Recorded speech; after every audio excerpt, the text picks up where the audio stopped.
Butterfly বিচে, Palolem beach থেকে। আমাদের যেখানে স্টে ছিল সেখান থেকে 20 মিটার দূরেই বোট ছাড়ছিল, তাই ওখান থেকেই বোট দিলাম। আর এখন আমরা যাচ্ছি এই দেখো মাঝ সমুদ্র দিয়ে বোটিং করে, মানে স্পিড বোটে করে।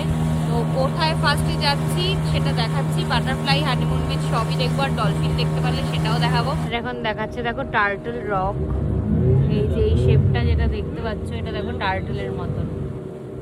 এই যে এবার আমরা এসেছি হানিমুন বিচ।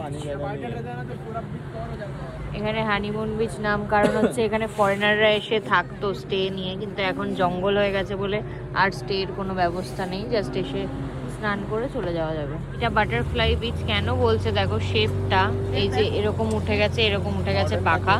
যখন ওপর থেকে তুমি দেখবে না তখন এটা বাটারফ্লাই শেপের মতন একটা নিয়েছে। এই দেখো সুন্দর, এই দুদিকে পাখা চলে গেছে, এদিকে বডিটা।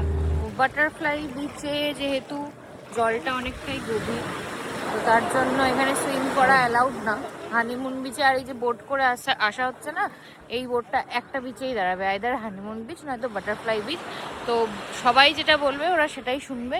আমার মনে হলো হানিমুন বিচটা দাঁড়ানোটা বেটার, কারণ ওখানে সুইম করছিল, তুমি সমুদ্রে পা ডুবিয়ে রাখতে পারতে। এখানে তো পুরো হাই ডেঞ্জার, এখানে অ্যালার্ট দেওয়া আছে, তাই কেউ রিস্কই নিচ্ছে না।